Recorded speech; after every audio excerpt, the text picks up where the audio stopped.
मुंबईच्या वाहतूक पोलिसांची अब्रू वेशीवरती टांगणारी ही बातमी आहे। वाहतूक पोलीस तुमची रस्त्यामध्ये अडवणूक करून तुमच्याकडनं किंवा इतरांकडनं चिरीमिरी घेतल्याच्या घटना तुम्ही ऐकल्या असतील किंवा कदाचित प्रत्यक्षात तुमच्या बाबतीत सुद्धा ते घडलेलं असेल। परंतु या घटना म्हणजे हिमनगाचं अगदी छोटंसं टोक म्हणावं लागेल, कारण वाहतूक शाखेच्याच एका हेड कॉन्स्टेबलनं थेट या सगळ्या भ्रष्टाचार प्रकरणी आता हायकोर्टात धाव घेतली आहे।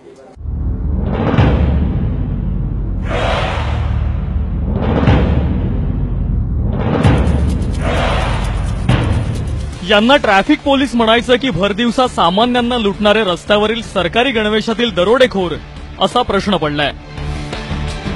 कारण मुंबई वाहतूक पोलीस विभागात कोट्यावधींचा भ्रष्टाचार होतो आणि प्रत्येक गुन्ह्यासाठी ट्रॅफिक पोलिसांचं रेट कार्ड ठरलेलं आहे,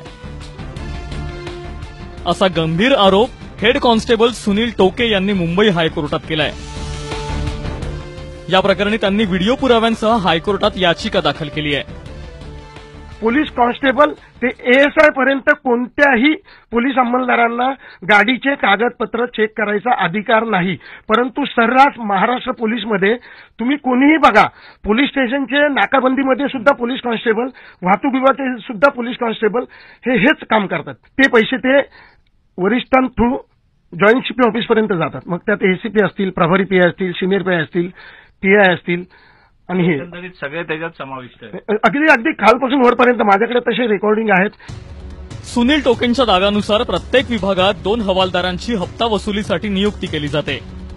मोठे हॉटेल्स, कॉर्पोरेट कंपन्यांकडून होणाऱ्या बेकायदेशीर पार्किंगसाठी दरमहा 40 ते 50 हजार रुपये वसूल केले जातात।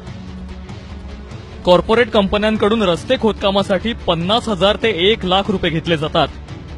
टीव्ही सिरियल, सिनेमा शूटिंग, मोठ्या जाहिरातींचं शूटिंग करणाऱ्यांकडून 50 हजार ते 1 लाख रुपयांचा हप्ता असतो।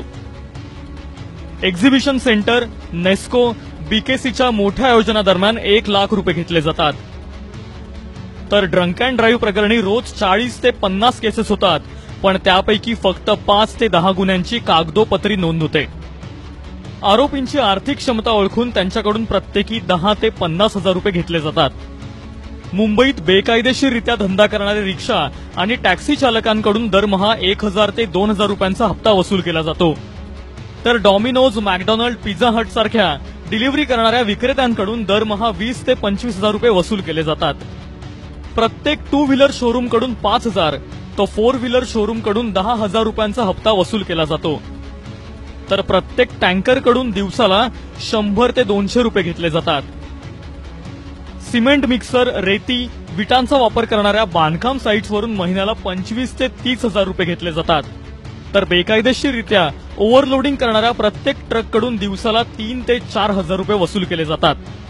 शाळकरी मुलांची बेकायदेशीर वाहतूक करणाऱ्या व्हॅन्सकडून दरमहा 1000 ते 2000 रुपयांचा हप्ता घेतला जातो।